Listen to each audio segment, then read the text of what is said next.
Hello everyone.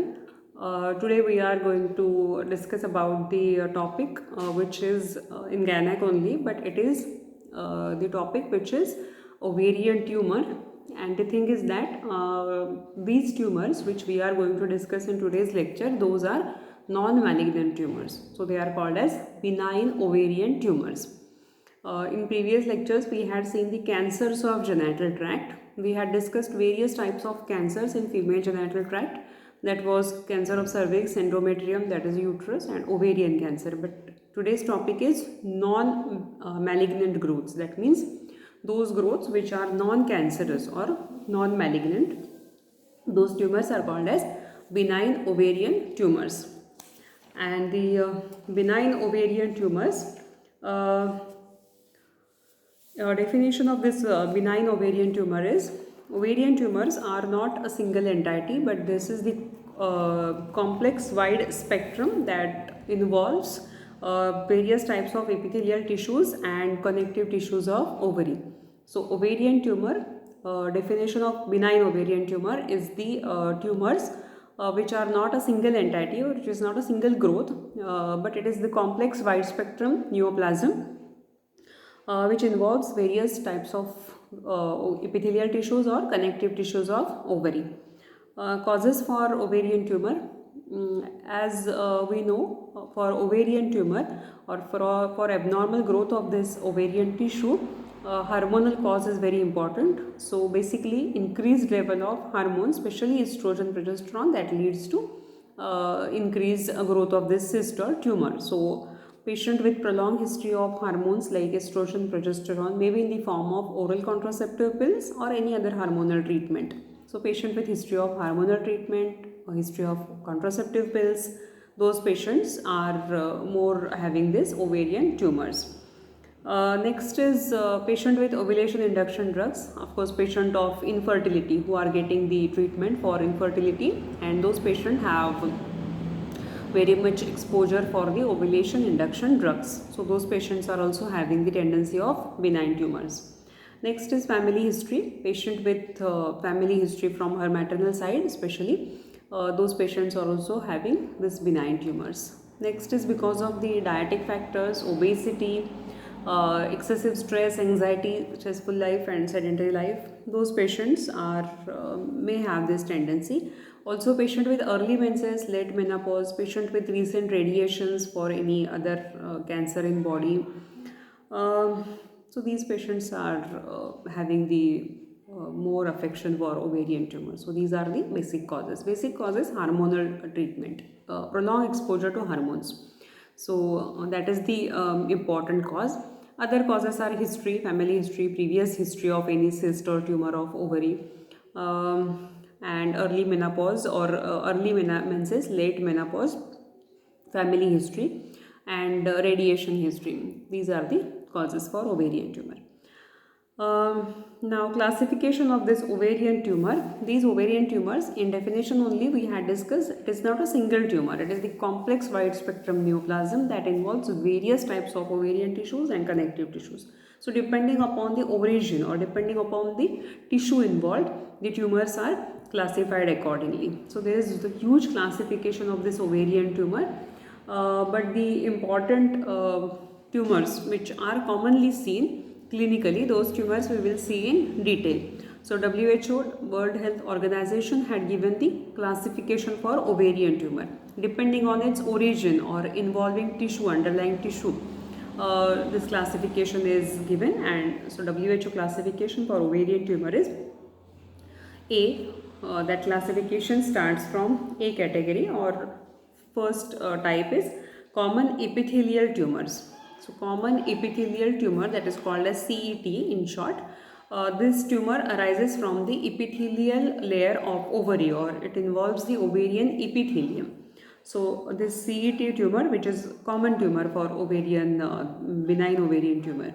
So that arises from the ovarian epithelium. In that subclassification of the CET is, in that first is serous tumor, next is mucinous tumor, next is endometrioid tumor, next is clear cell tumor, next one is Brenner's tumor, and next is mixed epithelial, next is undifferentiated, and next one is unclassified. So this is subclassification of CET, common epithelial tumor. Common epithelial tumor means tumor arising from the epithelial layer of ovary, and the subclassification is, first one is serous tumor, then mucinous tumor, then endometrioid tumor, then Brenner's tumor, then mixed epithelial, unclassified, undifferentiated. So these are the subclassification of CET, common epithelial tumor. Next, or B classification or second classification is gonadal sex cord tumor. This gonadal sex cord tumor arises from the sex cord of ovary. This tumor arises from the sex cord of ovary. In that subclassification is granulosa cell tumor. First one is granulosa cell tumor. Next one is androblastoma. Next one is gynandroblastoma, and next one is unclassified. This is the classification of sex cord tumor. So B category is gonadal sex cord tumor. In that subclassification is granulosa cell tumor, androblastoma, gynandroblastoma, and unclassified. Next one, or third category, C category, is lipid cell tumor. This tumor arises from the lipoid cells of ovary. There is no subclassification for this tumor. Next, or D tumor, is germ cell tumor. These tumors arises from the germ cells of ovary, and the subclassification for this is germ cell tumor. In that, first one is dysgerminoma, next is endodermal sinus tumor, next is embryonal carcinoma, next is polyembryoma, next is choriocarcinoma, next is teratoma, and next one is mixed category. This is a very common tumor, germ cell tumor of ovary. That is the D classification, germ cell tumor of ovary, arising from the germ cells of ovary. And subclassification is dysgerminoma, endodermal sinus tumor, embryonal carcinoma, polyembryoma, choriocarcinoma, teratoma, and mixed tumor. This is subclassification of this germ cell tumor. Next one is gonadoblastoma. E classification is gonadoblastoma. These tumors arises from the ovarian gonads. And next type is E type, or F type is soft tissue tumors. Those tumors are not actually specified to ovary, but they are found near the ovary. So this is soft tissue tumor. And next is unclassified or undiagnosed tumors, which are not exactly having any origin or any connection with ovary. So they are unclassified. And next is secondary tumors. Secondary tumor means tumor seen on the ovary, or tumor arising from the ovary, but origin of this tumor is elsewhere in the body. That is secondary. Secondary to any cancer in the body. Like for example, if patient having cancer of lungs, then that patient may have tumor on the ovary. That tumor is called as secondary tumor. That means the tumor does not originate from ovary, but it is secondary to any growth in body elsewhere. That is called as secondary tumor. So this is about the classification of ovarian tumor by WHO. This is WHO classification. Just to revise the WHO classification, first, or A, common epithelial tumor, that is CET, arising from the epithelium of ovary. In that, first one is serous tumor, then mucinous, endometrioid, clear, Brenner's, mixed epithelial, unclassified, undifferentiated. B classification, gonadal sex cord tumor. In that, granulosa cell tumor, androblastoma, gynandroblastoma, and unclassified. C is lipid cell tumor, arising from the lipoid cells of ovary, no subclassification. D is germ cell tumor. In germ cell tumor, subclassification is dysgerminoma, endodermal sinus tumor, embryonal carcinoma, polyembryoma, choriocarcinoma, teratoma, and mixed tumors. That is about D classification. E is gonadoblastoma. F is gonadoblastoma arising from the ovarian gonads. E is gonadoblastoma. F is soft tissue tumors not specified to ovary. G is unclassified, undiagnosed tumors, tumor in the abdomen but not specific to ovary. And last one is secondary tumor, secondary to any growth in body. This is about the classification of ovarian tumor. This is a large or huge classification actually given on the detailed basis for the origin of the ovarian tumors. Ovarian tumor originating from any epithelial layer, any tissue layer, those tumors are classified according to that. So this is the classification. Now we will see these tumors step by step. Only the tumors which are important and clinically found commonly, those tumors we will see in detail. Otherwise, just you have to name the tumors or you have to write down the classification. So first one is serous tumor. This serous tumor, first one is common epithelial tumor. In that, first tumor is serous tumor. Serous tumor is also called as serous cyst adenoma. Its common name is serous cyst adenoma. Commonly, ovarian tumors are of this serous type. 50 to 60% tumors are of this type, mucinous type, this serous type. Pathologically, this tumor have papillary projections on the ovarian surface and they are friable. That means they breaks easily on touch, and these tumors look like projections on the ovary. And these tumors are smooth, they are shiny, and they are grayish white in color. And they are usually found bilateral. That means present on the both sides of ovary. That is about serous tumor. Next tumor is mucinous tumor. It is also called as mucinous cyst adenoma. This is also common variety. And it arises from the mucinous epithelium of ovary, and it is common for the ovarian tumor. This is also bilateral, that means present on the both sides, and these tumors are largest tumor of ovary. These tumors starts from small size but it becomes very huge, or it is the largest tumor. It is also smooth, it is lobulated, whitish or bluish in color, and they are translucent. So this is about the mucinous tumor. They are pedunculated. Commonly they are unilateral, but sometimes they are bilateral. So this is about mucinous tumor. Next is endometrioid tumor. These tumors arises from the endometrial tissues, and they are solid in consistency, and they are also unilateral. Next is clear cell tumor. This is uncommon variety. These tumors contain cells of these tumors are clear, so it is called as clear cell, but it is uncommon. So we don't give the detailed description of this clear cell tumor. Next is Brenner's tumor. This tumor is commonly seen and it is clinically important. Brenner tumor is very common, and in this Brenner's tumor, these tumors are usually solid in consistency, and its cut surface of this Brenner's tumor is yellowish to grey color, and it grows from small size to moderate size, and usually it is unilateral, present on the single ovary, but it can be bilateral and seen in the menopausal patients basically.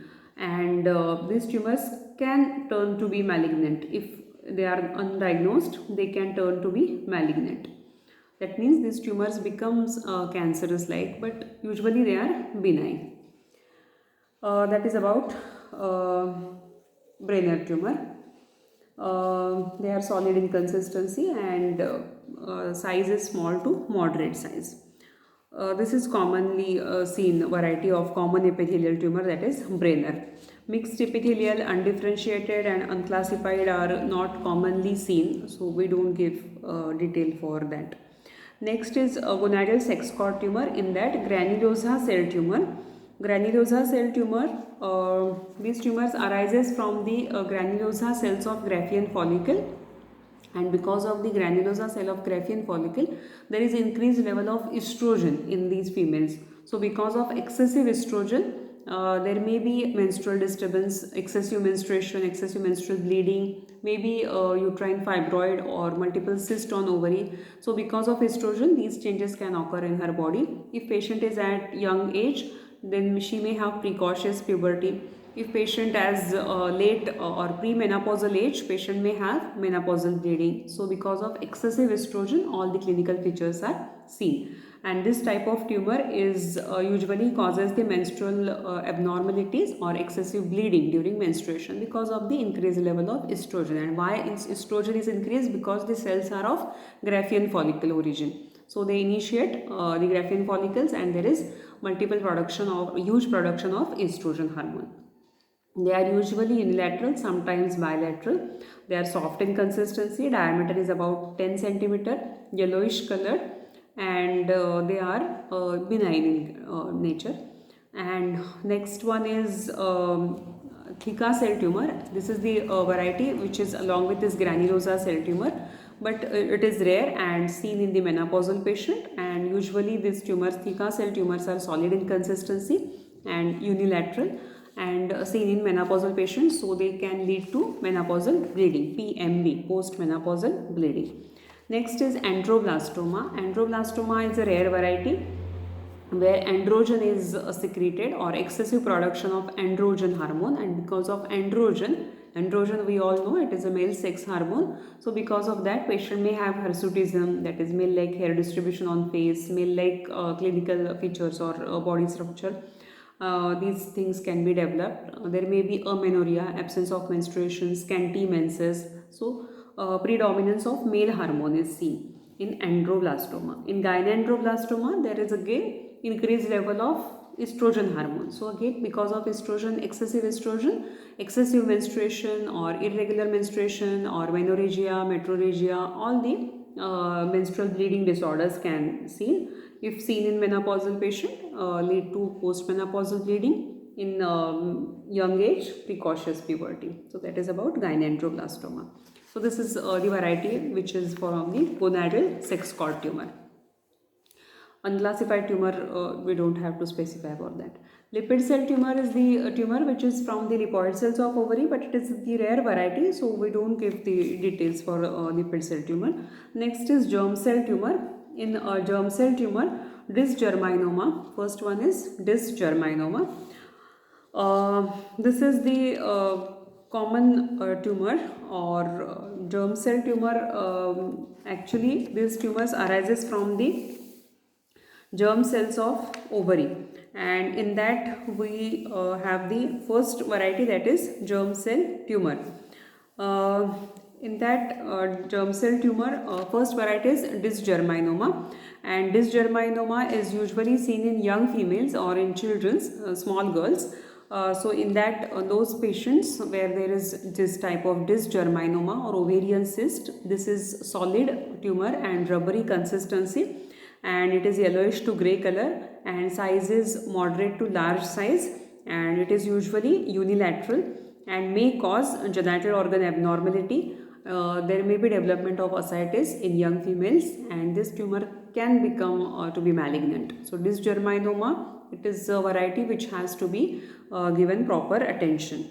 Dysgerminoma is seen in young children or young females where there is this tumor is solid in consistency with rubbery nature, and it is hard in consistency, grows from small to moderate size, and because of the color is yellowish to grayish, and because of the malignant nature, this can grow in large size, and because of malignancy there may be formation of fluid in abdomen, so there may be ascites, and as the patients are young, it may lead to genital organ abnormality. So that is dysgerminoma. This tumor should be identified or diagnosed at early stage so that we can treat that tumor. Next is endodermal sinus tumor. This is again a rare variety which arises from the endodermal sinus from the children, or usually this is also seen in young patients, but it is not common variety. Next is embryonal carcinoma. It is the cancer in embryonic life, but again it is a rare thing. Next is polyembryoma. This is also not common, but seen in young patients, polyembryoma. Next is choriocarcinoma. We had seen this chorionic tissue carcinoma in molar pregnancy. Whenever there is abnormal multiplication of chorionic villi, this type of cancer is seen, and commonly seen with patient with hydatiform mole or molar pregnancy, where some moles remains in the uterus that shows the abnormal proliferation or growth of this chorionic tissue and leads to choriocarcinoma.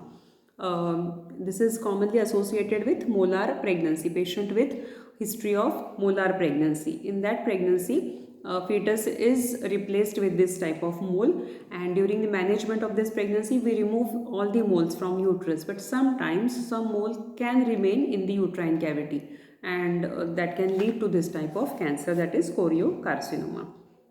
Next is teratoma. Teratoma is the variety which is commonly associated or it is also called as dermoid cyst. These cysts are very much common for the ovarian tumor type, and this is about 30 to 40% of ovarian tumors are of this dermoid nature or dermoid cyst or teratoma. Pathological features of this dermoid cyst or teratoma are, it is small to moderate size, usually moderate size, this cyst are, and it is smooth in consistency, and it contains sebaceous cyst, hair particles, tooth particles in this tumor. We can see all these types of material, and usually there is skin which is, it is covered with the skin, sweat glands, sebaceous glands, bones, teeth. All these things can be seen in the this type of tumor, and it is called as dermoid cyst, and usually found in the young patients, or group is 20 to 30 age group. And because of this tumor, patient this is again a variety which is initially it is unilateral but can become bilateral, and because of this patient may have abnormality during menstruation, excessive menstruation or abnormal menstruation.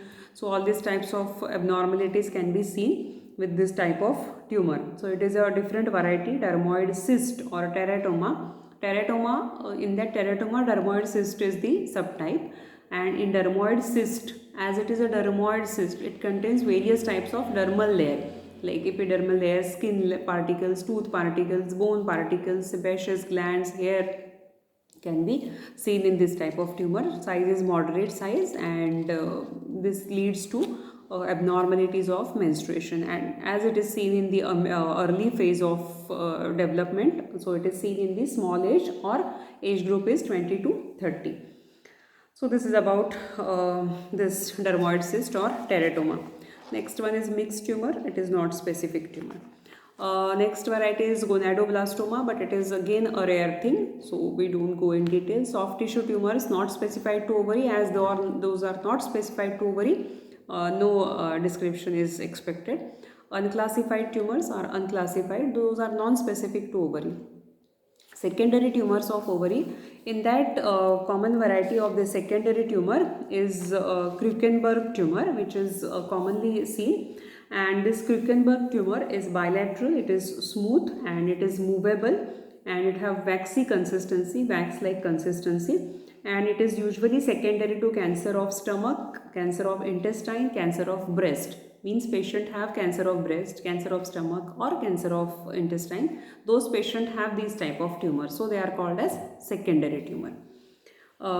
These things are secondary to primary growth, like primary growth or primary cancer is in stomach or in breast or intestine, then those patients have this type of tumor, those are called as secondary tumor. So this is about the classification of ovarian tumor. We had given all the descriptive things for those tumors which are common or which are very commonly seen in our clinical things and also expected as in your exams also. So now clinical features of this ovarian tumor. Clinical features are mainly again the age factor. Ovarian tumors as benign, those tumors are benign, so it is seen in the young patients. For cancer we had seen as they are seen in the advanced stage, but these tumors are seen in the young patients. Also it is seen in the very young patient or in children also. Some tumors are seen in the early age or early stage of life.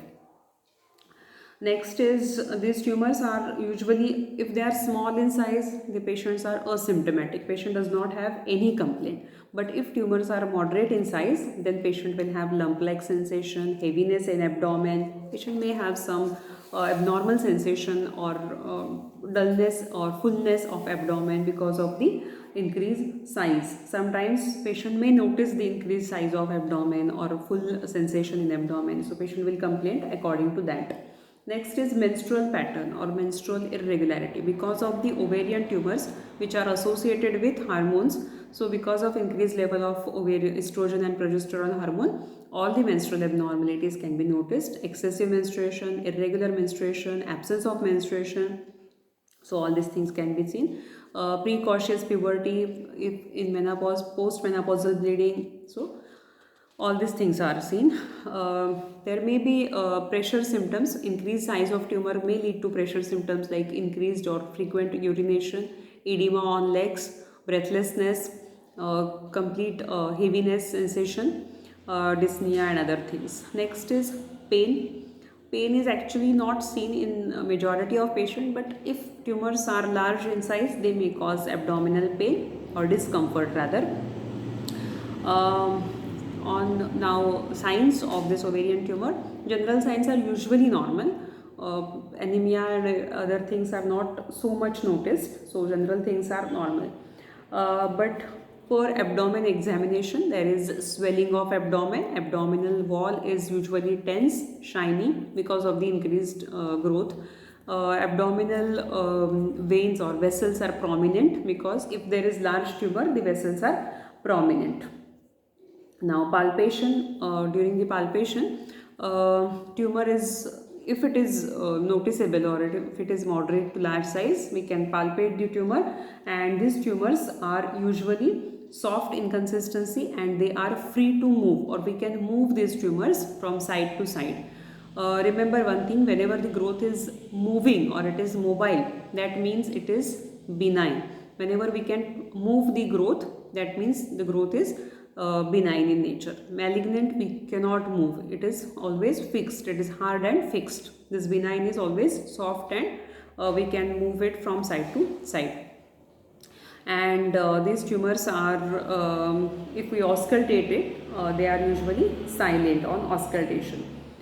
So these types of findings we can get. PSPV examination, if there is excessive bleeding we can see, otherwise PSPV examination, per speculum examination is normal. PV examination, we can palpate the ovarian tumor. If it is large, we can palpate that tumor. And because of the excessive growth or because of the large size of this tumor, uterus can be displaced or size of uterus can be changed. So these types of findings we can get on examination. Investigations, we advise routine investigation. Along with that, we advise sonography basically, then laparoscopy, X-ray, USG, CT scan, MRI for confirming whether it is a benign or non-benign thing. And hormonal assessment for further things, we do the hormonal assessments, estrogen hormone level, progesterone hormone level. So these things we do for investigative thing. For benign, we have to just confirm the diagnosis and we have to rule out the benign nature of this tumor. So we have to do CT scan and MRI, or else USG and laparoscopy is sufficient. There is difference between benign and malignant ovarian tumor. Benign ovarian tumors are usually unilateral, but malignant are usually bilateral. Benign tumors are mobile, they can be moved from side to side, but these malignant tumors are fixed. Benign tumors are soft and cystic, malignant tumors are always solid and hard. There is ascites in malignant tumor, but there is no ascites or very uncommon development of fluid in abdomen. So ascites is absent in benign, it is present in malignant. Growth of this benign tumor is very slow, but in malignant, growth of this tumor is very fast and tumor becomes large size within few weeks or months. Patients are young for this ovarian tumor. The patients are of young age group, but in malignant, patients are of advanced age, more than 60. So these are the important things which can be differentiate the benign and ovarian tumors. Now we had seen the differentiating points of benign and ovarian tumor. From that, clinically also we can differentiate these types of tumor, and for investigation we can rule out with the CT scan and MRI. So that was our investigation part. Now differential diagnosis of this ovarian tumor, as these tumors are very common condition in female and especially in young patients. So we have to differentiate this condition from other conditions, and common conditions are first of all, it is pregnancy. It can be misdiagnosed as a pregnancy because of the menstrual disturbances. Sometimes there may be absence of menstruation, patients are young, so it can be misdiagnosed as a pregnancy. Huge growth of this tumor can lead to misdiagnosis for pregnancy. This tumor can become a like pregnant uterus. So differential diagnosis. First is pregnancy, then large uterine fibroid, then ascites, large uterine fibroid, we can diagnose with the large fibroids, then ascites, fluid accumulation, full bladder, and these are the things which we have to differentiate. Full bladder means the bladder area is only inflated. In pregnancy there is fetus part or fetal can be palpable. We can hear the FHS also, so we can confirm the diagnosis. And also ascites, there is only fluid in the abdomen. Fibroid uterus and ovarian cyst are very similar to each other, so we can diagnose or we can differentiate by the investigations like USG or laparoscopy. So these are very similar conditions which are related with each other, and clinically also we can differentiate, like we had discussed. In pregnancy there is fetus or FHS. In full bladder only bladder area is increased. Ascites, there is only collection of fluid. So clinically we can diagnose the condition, but for confirmation we have to do the investigation. Now complication of this ovarian tumor. First and common complication is rupture of this tumor. This tumor can rupture if it is enlarged in size or it becomes large in size. Sometimes the capsule of this tumor is ruptured and there is fluid collection or fluid spreads in the abdomen. So common complication is rupture of tumor. Second is torsion, or important is torsion of this tumor. Torsion means sudden rotation of this tumor from its attachment or from its origin. The tumor suddenly rotates, and because of this sudden rotation the blood vessels becomes occluded, or obstruction of blood vessels take place, and because of that patient have severe pain in abdomen, patient may have vomiting, bleeding, patient can go in shock and leads to death sometimes. So this torsion is crucial to diagnose. Whenever this tumor rotates from its attachment, it can lead to this type of complication. Next one is infection. This tumor can cause secondary infections in abdomen. And next is ascites. Because of the slow rupture or because of the fluid oozing of fluid from this tumor, there is fluid collection in abdomen and leads to ascites. So these are the complications of this type of tumor, benign tumor. And treatment for this tumor is actually, if tumors are small sized, tumor active treatment is not expected, but as these tumors can give rise to menstrual disorders, excessive menstruation, bleeding, discomfort, so treatment is expected, and we have to give the proper treatment because these tumors can lead to be a malignancy in some cases. So, and patients are young, so better to remove that tumor or better to do the surgical treatment in initial stage. And many tumors grow from small to moderate size, so they can be dangerous because of the increased size of that tumor, and that gives to unwanted pressure on the abdomen and other organs. So removal of this tumor is expected, and treatment is usually, if these tumors are unilateral and small in size, removal of that tumor with laparoscopy, and that is called as cystectomy, or sometimes ovaries has to be removed, so oophorectomy. Laparoscopic procedures are nowadays advised, and if at all these tumors are large size involving both ovaries and doubtful in nature, so better to do hysterectomy, that is removal of uterus, ovaries along with this cyst or tumor. We do the bilateral salpingo-oophorectomy along with hysterectomy. So total hysterectomy is advised depending on the age of patient and depending on the size of tumor. But if patients are young and tumor size is small, we do laparoscopic cystectomy or oophorectomy, and if large and doubtful, then hysterectomy. So this is again this needs repeated follow-ups, because this can be the chance, we cannot take the chance for ovarian malignancy, so repeated follow-ups should be advised after surgical treatment. So that is about ovarian tumor.